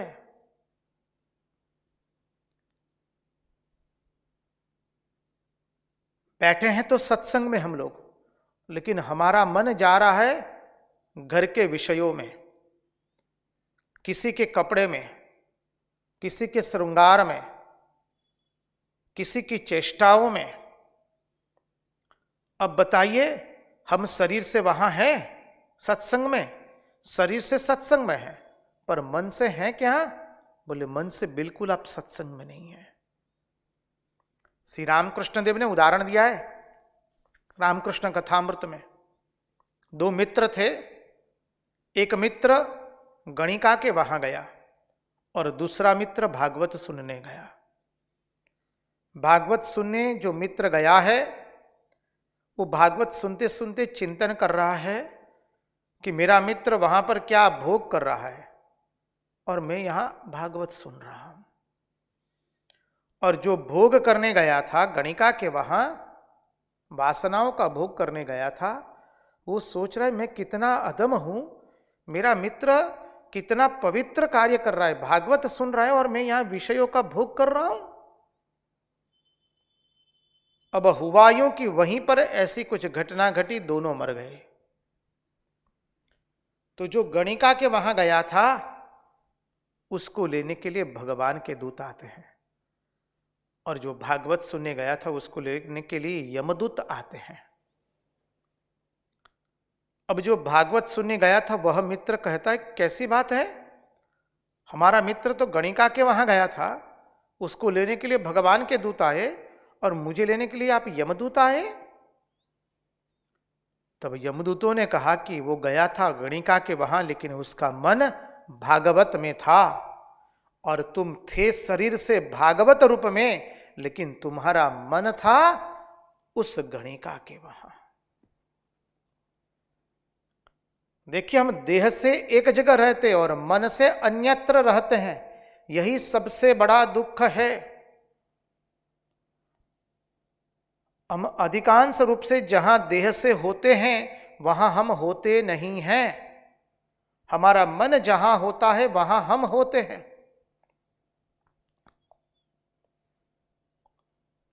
देह से हम लोग हैं भारत में, लेकिन मन से हम लोग पहुंच गए विश्व के दूसरे देश में।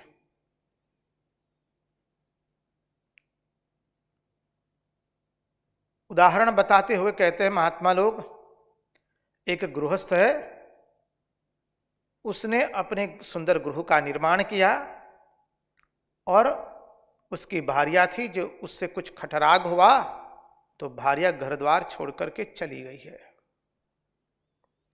तो इस हालत में उस व्यक्ति को क्या घर में रहना अच्छा लगेगा? वह घर कैसा होगा?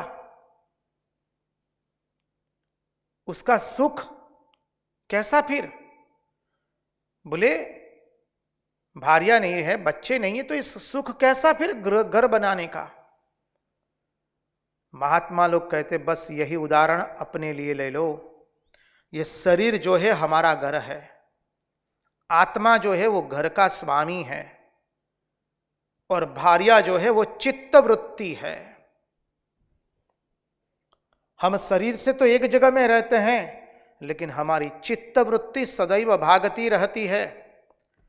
चित्त वृत्ति हमारी विषयों में रहती है।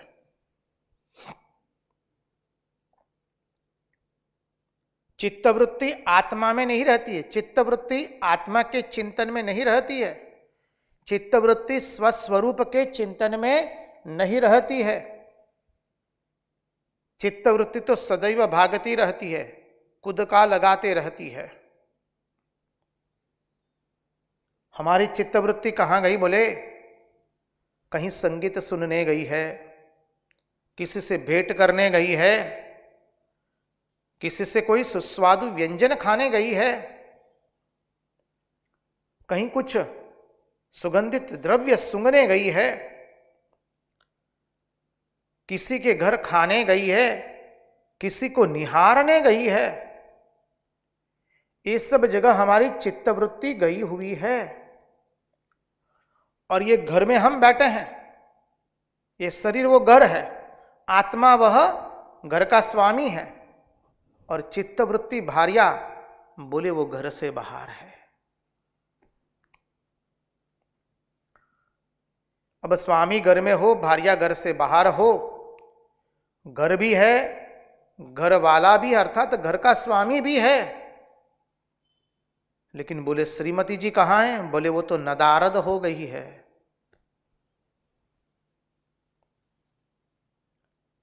यही अवस्था हम सब साधकों की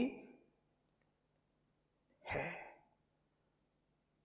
ये शरीर हमारा घर है, इस शरीर का स्वामी हमारा आत्मा है और श्रीमती जी वो चित्त वृत्ति है, और इसी का नाम है देही नाम विषयात्म नाम। अर्थात ये मनुष्य की दशा क्या है? बोले इनकी मनोवृत्ति देह के भीतर नहीं रहती है। कहां रहती? बोले विषयों में भटकती रहती है। सब समय हमारी चित्तवृत्ति विषयों में भटकती रहती है। जैसे कोई एक व्यक्ति है, उसकी अनेकों भार्यां हो, और जैसे व्यक्ति घर आता है तो सभी भार्याएं उसका गला पकड़ती है, तो उस व्यक्ति की क्या दुर्दशा होगी। वैसे ही इस जीव की दुर्दशा है। सभी इंद्रियां उसको पकड़ पकड़ करके बाहर ले जा रही है। नेत्र कहता है कि उसको देखो, कर्ण कहता है कि उसकी आवाज सुनो, नासिका कहती कि इसकी गंध लो, चर्म कहता है कि इसका स्पर्श करो, मुख कहता है कि इसको खाओ, हाथ कहता है कि यह कार्य करो, पाद कहता है कि वहां चलो, उपस्थ और गुदा कहते कि वहां चलो। बोले इसी का नाम देही नाम विषयात्म नाम है। यह मनुष्य की दशा क्या है? मनोवृत्ति देह के भीतर नहीं रहती है और विषयों में भटकती रहती है। बस इधर उधर क्यों जाती? बोले विषयों में क्यों भटकती रहती है? महाराज हम भी जानते, हम चेष्टा करते हैं हमारी मनोवृत्ति को भगवान में लगाने का, लेकिन मनोवृत्ति सदैव बाहर की ओर भागती रहती है। उसका कारण क्या है? बोले गुणेषु तत्व ध्यानम। गुणेषु तत्व ध्यानेन संसार के विषय को ही हम लोग सच्चा समझते हैं। हमारी चित्तवृत्ति ने संसार के विषय को ही सत्य समझा है। परिणाम स्वरूप वो केवल संसार के विषयों को देखने के लिए भागती रहती है। हमारे लिए यह जगत सर्वथा तीनों काल में सत्य है। इसलिए हमारी चित्तवृत्ति सदैव हमारे नेत्रों से बाहर जाकर के बाहर का सौंदर्य देखना चाहती है। हमारी चित्तवृत्ति कर्ण के माध्यम से बाहर की आवाज सुनना चाहती है। नासिका किसी का घ्राण लेना चाहती है। जिह्वा बोले सुंदर सुंदर रसोई का आनंद स्वाद लेना चाहती है। चर्म किसी का स्पर्श करना चाहती है। मुख वो किसी के साथ बोलना चाहता है।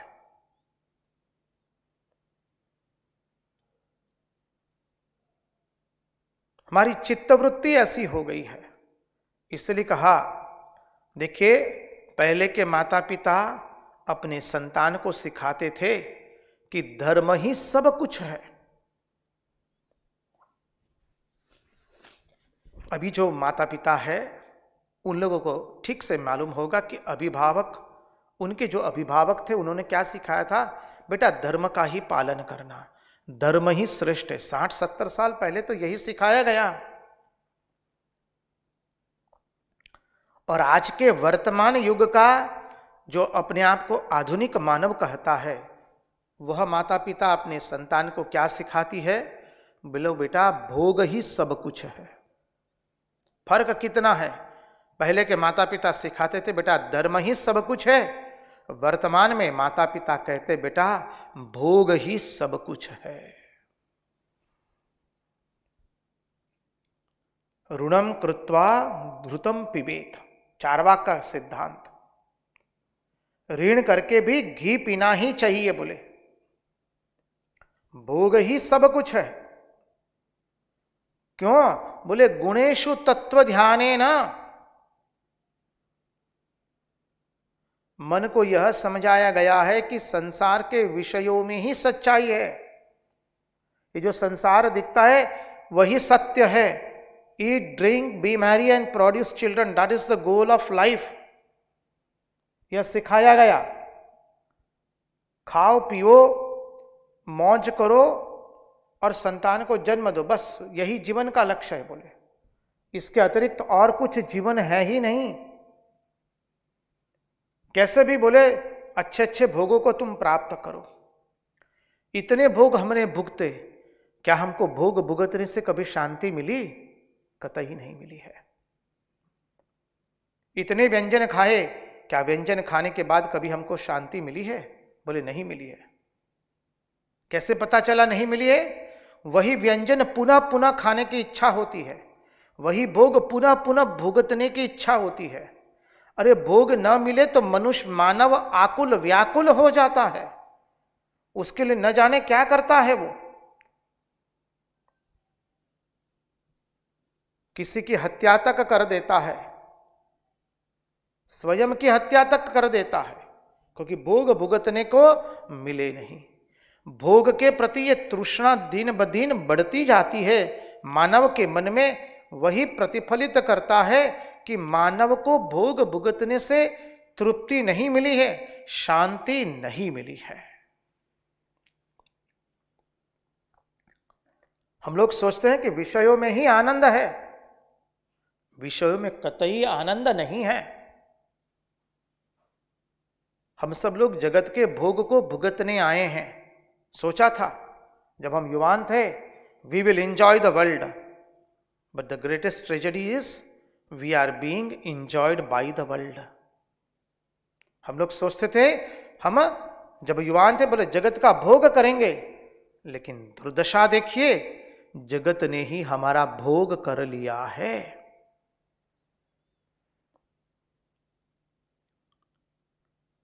इसलिए कहा कि देखो, समझो कि संसार में लोगों की स्थिति क्या है, जो लोग भोग भुगत रहे हैं। बोले सर्वारंभ विपर्ययम, अर्थात माने अपनी घरवाली को तो स्वयं ने ही बिगाड़ दिया, स्वामी ने ही अपनी भार्या को बिगाड़ दिया। और एक बार भार्या बिगड़ जाती है तो जैसे घर सुखी नहीं हो सकता है, घर वाला भी सुखी नहीं हो सकता है, वैसे ही हमारी अवस्था है। सर्वारंभ विपर्ययम, ऐसे ही हमने अपनी मनोवृत्ति को विषय परायण बना दिया। हमने हमारी मनोवृत्ति को बता दिया, बस जब तक हम भोग करते रहेंगे तब तक हम सुखी है। देखिए, मनुष्य अपने आप को सुखी कब समझता है? जब उसके लिए उसके पास अनेक भोग भुगतने को मिलते हैं। खाने के लिए प्रचुर भिन्न भिन्न प्रकार के व्यंजन हो, सोने के लिए बहुत सारे सुंदर बिस्तर तैयार हो, और भोग भुगतने के लिए सब सामग्रियां उपलब्ध हो। इसलिए कहा सर्वारंभ विपर्ययम। हमने अपनी मनोवृत्ति को बिगाड़ दिया, अपनी मनोवृत्ति को हमने विषय भोग में ही डाल दिया।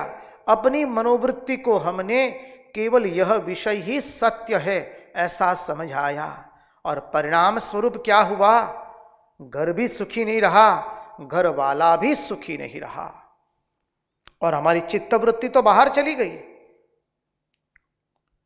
वो तो किसी को देखने गई, किसी को सुनने गई, किसी का स्पर्श करने गई, किसी का घ्राण लेने गई है, किसी का स्वाद लेने गई है।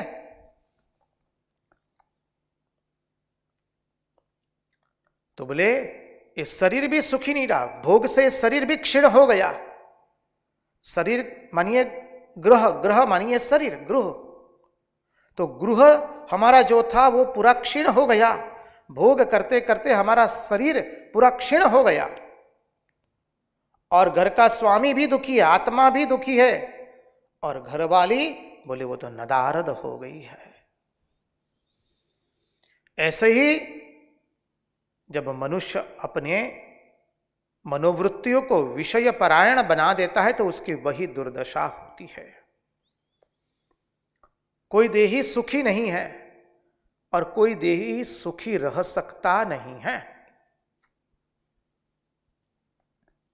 भोग भुगतने से कोई सुखी नहीं हो सकता है, क्योंकि कोई भी हम भोग भुगते आधे घंटे के बाद उसकी प्रतिक्रिया आती है, सुख के बाद दुख आता है। Each and every worldly enjoyment has a action and reaction. अधिक से अधिक 5 मिनट या आधा घंटा चलता है, तत्पश्चात दुख आता है। जो काम करेंगे उसमें कुछ न कुछ विपरीत फल ही मिलने वाला है, विपरीत फल निकलेगा ही निकलेगा। हम जो कुछ भी करें,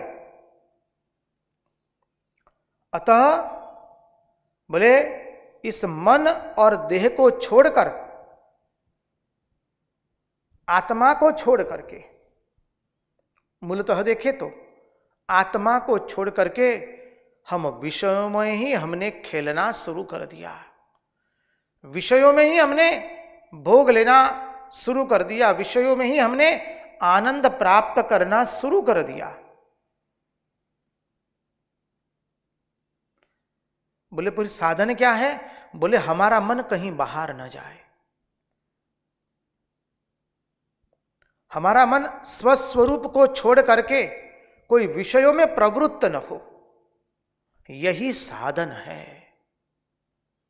इसलिए कहा साधन करना चाहिए रे मनुवा, भजन करना चाहिए, प्रीत लगाना चाहिए रे मनुवा, प्रीत करना चाहिए। हम अपनी आत्मवृत्ति को छोड़ करके विषयों में कहीं बाहर न पटके, बोले यही है साधन। और हमारा मन, यह जो 3.5 हाथ का जो शरीर है हमारा, इसके बाहर जाने ना पाए। हमारा मन ये 3.5 हाथ के शरीर में रहता ही नहीं है। इसलिए कहा ना, दुख क्या है? जहां हमारा शरीर रहता है वहां हमारा मन नहीं रहता है। हमारा शरीर एक जगह है और मन अन्यत्र है। मन जो अन्यत्र है और शरीर अन्यत्र है, वह बताता है कि वही सबसे बड़ा दुख है। बोले वो मानव, मां श्रुति भगवती कहती है, वो मानव तुम थोड़ी क्षण के लिए तो अपनी नगरी में बैठो, थोड़ी क्षण के लिए तो अपनी इस देह में शयन कर लो। मनोवृत्ति को तुम कहां रखते हो, जरा चिंतन करो। तो कहा सुप्तस्य विषयालोको ध्यायतो वा मनोरथः नानात्मकत्वाद् विफलस्तथा भेदात्मधीर गुणैः। श्लोक का अर्थ देखने का प्रयास करें।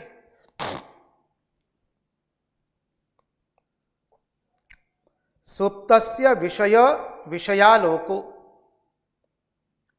ध्यायतो वा मनोरथः। सच्ची बात तो यह है कि जिन विषयों को मनुष्य चाहता रहता है कि हम इसके साथ हमेशा बिल्कुल एक रूप से जुड़े रहे। सत्य बात क्या है इस संसार में, कि जिन विषयों को मनुष्य चाहता रहता है, हम चाहते हैं, पद को चाहते, प्रतिष्ठा को चाहते हैं, ख्याति को चाहते, विख्याति को चाहते हैं, संपत्ति को चाहते हैं, कोई व्यक्ति को चाहते हैं, स्थान को चाहते हैं। बोले मानव जिसको चाहता रहता है उसके लिए वह सोचता है कि ये हमेशा के लिए हमारे साथ जुड़ी रहे, हमेशा के लिए हम इससे मिल जाया करें। व्यक्ति को कोई उच्च पद प्राप्त हुआ है तो व्यक्ति चाहता नहीं है वो पद छूट जाए। व्यक्ति को संपत्ति मिली है तो वो चाहता नहीं है कि वो संपत्ति उसे बिछुड़ जाए। व्यक्ति को पद प्रतिष्ठा मिली है, ख्याति मिली है, कीर्ति मिली है, तो व्यक्ति चाहता नहीं है कि वो कीर्ति, ख्याति और विख्याति उससे चली जाए। मनुष्य चाहता है कि वो सदैव हमारे साथ रहे, हमारे साथ वो सदैव बनी रहे। हमारा गृह जो है, गृह, वो सदैव हमारे साथ रहे। मनुष्य सोचता नहीं है कि ये सब के सब मिथ्या है, मायामय है। जैसे नींद में सोते हैं और नींद में मकान का निर्माण करते हैं, नींद के अंदर में हम संबंधियों का निर्माण करते हैं, भोगों का निर्माण करते हैं, और निद्रा की एक भी, स्वप्न की एक भी वस्तु सत्य नहीं होती है, वो तो सपना ही होता है। वैसे इस जागृत अवस्था में भी कुछ भी सत्य नहीं है, सब सपनवत मिथ्या है। जैसे नींद में सोते हैं तो सपना दिखता है, बोले ये जागृत अवस्था भी है, जो है वह मन का खेल है। हमारी जागृत अवस्था और क्या है? हमारे मन का खेल है। ध्यायतो वा मनोरथः, और किसका ध्यान करने लगते हैं हम लोग?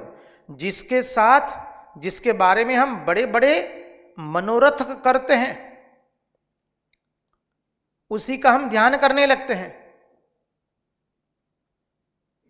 किसका ध्यान करने लगे? तो बोले उसके बारे में हम बड़े बड़े मनोरथ करने लगे। जिसके बारे में हमने बड़े बड़े मनोरथ किए, उसी का हम ध्यान कर रहे दिन रात।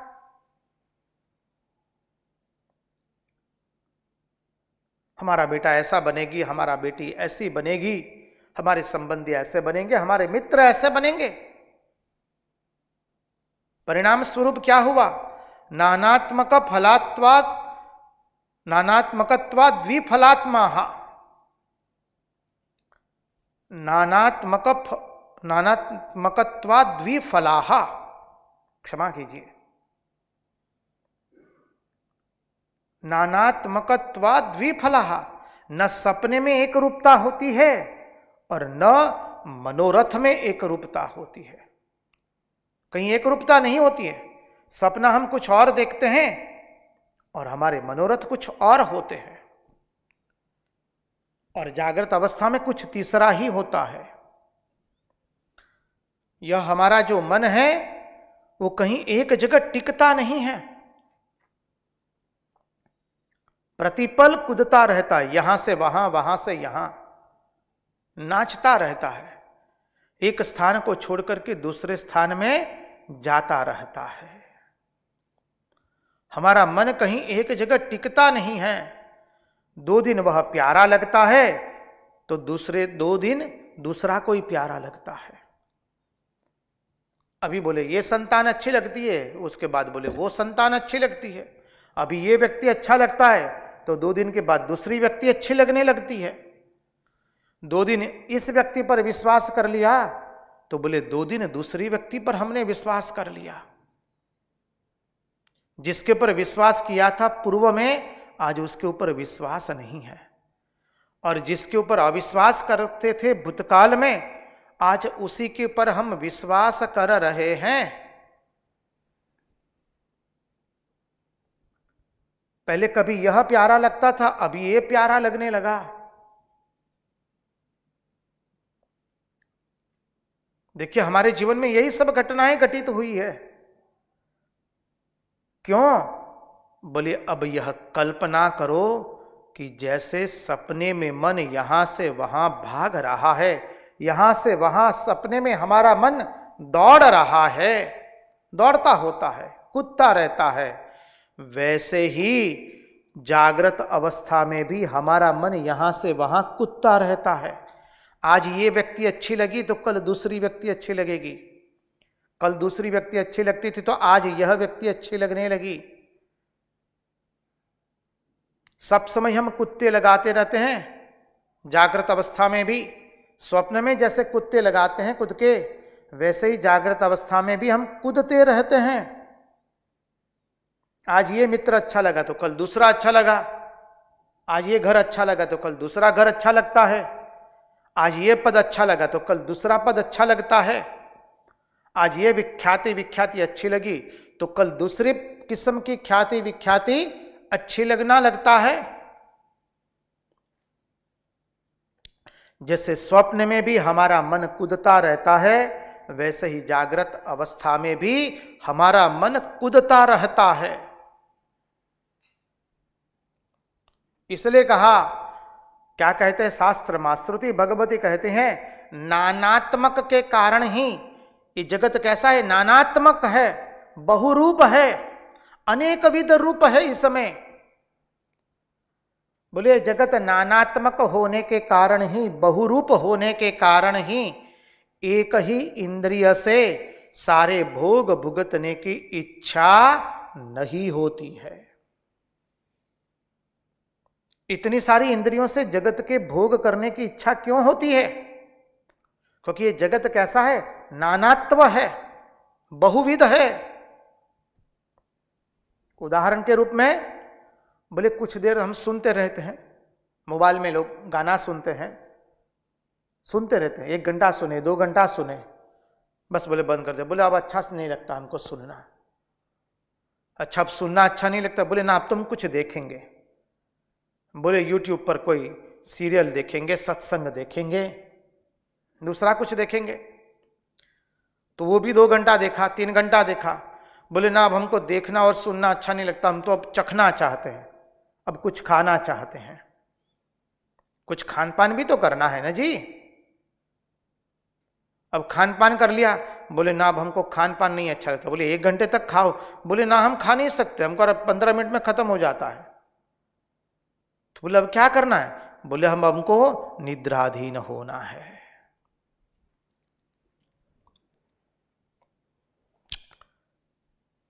हम अब सो जाएंगे। देखिए, एक ही इंद्रिय से सारे भोग भुगतने की इच्छा हमको नहीं होती है। क्यों? क्योंकि ये जगत नानात्व वाला है, बहुविध है। इसलिए बहुविध इंद्रियों के द्वारा हम भोग भुगतने चाहते हैं। कुछ देर खाने के बाद बोले सुनने की इच्छा होती है, सुनने के बाद खाना अच्छा लगता है, खाने के बाद बोले थोड़ा टहलना अच्छा लगता है, कभी सूंघना अच्छा लगता है। तात्पर्य बताते हुए महात्मा लोग कहते हैं कि यह एक जगह विषयों के भोग में भी मन टिकता नहीं है। हमारा मन कैसा हुआ है? विषयों के भोगों में भी एक जगह वो टिकता नहीं है, वो नाना रूप धारण करता रहता है। आज यह विषय में यहां भटका, देखना अच्छा लगा, तो थोड़ी देर के बाद बोले सुनना अच्छा लगता है। उदाहरण के रूप में देखे, बोले बात करनी अच्छी लगती है, बात करने का मन हो गया। बात करने के बाद बोले स्पर्श करने का मन हुआ, स्पर्श करने के बाद बोले तो ब्याह करना चाहते हैं, तो ब्याह हो गया। बोले ब्याह के बाद बोले अब संतान को जन्म देने की इच्छा हो रही है। तो देखिए, हमारा मन जो है उसे बढ़ाकर अपना हम काम करवाना चाहते हैं, उससे हम भोग भुगतना चाहते हैं। नारायण, हमारा मन भोगों में भी एक जगह ठीक स्थिर नहीं रहता है। भाई चलो देखना ही तो केवल देखते ही रहे, जीना वो भी नहीं चाहता है। सूंघना है तो केवल सूंघते रहे, बोले ना वो भी नहीं। बोलना है तो केवल बोलते रहे, बोले वो भी नहीं। सूंघना है तो सूंघते रहो, बोले वो भी नहीं। चखना है तो चखते रहो, बोले वो भी नहीं। तात्पर्य यह है कि संसार में कहीं भी निष्ठा नहीं है, हमारी स्थिरता नहीं है, कहीं पर भी निष्ठा नहीं है। एक इंद्रिय की वासना में भी तृप्ति नहीं है। केवल आंख की वासना जो है उसी से हम तृप्त नहीं हो रहे। कर्ण की छोड़ दीजिए, नासिका की छोड़ दीजिए, चाम की छोड़ दीजिए, जिह्वा की छोड़ दीजिए, हाथ पैर गुदा उपस्थ मुख की भी छोड़ दीजिए। एक इंद्रिय की वासना में ही हमें तृप्ति नहीं प्राप्त होती है। एक इंद्रिय के भोग में ही हमको तृप्ति नहीं मिलती है। परिणाम स्वरूप हम भिन्न भिन्न इंद्रियों से भिन्न भिन्न भोग करना चाहते हैं। इसलिए कहा कि मनोजन्य स्वप्न के समान, ये मनोरथ के समान यह भोग बिल्कुल व्यर्थ है। मनोजन्य के समान, स्वप्न के समान, मनोजन्य स्वप्न के समान यह भोग जो है, ये जो हमारे मनोरथ है, वो सर्वथा मिथ्या है। जैसे स्वप्ना मिथ्या है, स्वप्न मनोजन्य स्वप्न मिथ्या है, वैसे ही यह मनोरथ जो है हमारे, वो बिल्कुल व्यर्थ है, बिल्कुल काम के नहीं है, स्वप्न के समान है। तथा भेदात्मधीर गुणैः ही, बोले न खाने में तृप्ति है, इन विषयों का इंद्रियों से भोग न करे उसी में तृप्ति है। कामना में तृप्ति नहीं है, कामना का भोग न करने में तृप्ति है। जो लोग संसार के विषयों को ही सर्वस्व समझते हैं, उनकी यह भेद विषयक बुद्धि होती है। इसलिए कहा तथा भेदात्मधीर गुणैः। अब जो व्यक्ति संसार के विषयों में लंपट हो गया, संसार के विषयों में फंस गया है, उसके सामने मोक्ष की भी बात करेंगे तो वो चाहता नहीं है। बोले हम तो पुनरपि जननम पुनरपि मरणम में ही मरते रहना चाहते, जीते रहना चाहते हैं। भले आप कितना भी कहे कि ये मलमूत्र का भांड है, उसमें से हम बाहर निकले, लेकिन वो व्यक्ति बाहर निकलना चाहती नहीं है। वह व्यक्ति तो इंद्रियों के साथ बिल्कुल एक होकर के हमेशा दुखी हो रही है, फिर भी उससे और अधिक एकत्व प्राप्त करना चाहता है। इतने इतने भोग भुगतने के बाद उसको इतना दुख प्राप्त हुआ है, उसकी ओर उसका विवेक जगता नहीं है। और जब विवेक नहीं जगता है तो क्या दुर्दशा होती है, वो हम कल देखेंगे। आज उन्हीं की वाणी, उन्हीं के चरणों में समर्पित करते हुए भगवान से प्रार्थना करते हैं, प्रभु हमारे मन की मति गति और रति आपके चरणों में बनी रहे। कृष्ण कन्हैया लाल की जय, भक्तवत्सल भगवान की जय, वृंदावन बिहारी लाल की जय, द्वारिकाधीश की जय, सब संतन की जय, सब भक्तन की जय। ओम नमः पार्वती पतये, हर हर महादेव हर।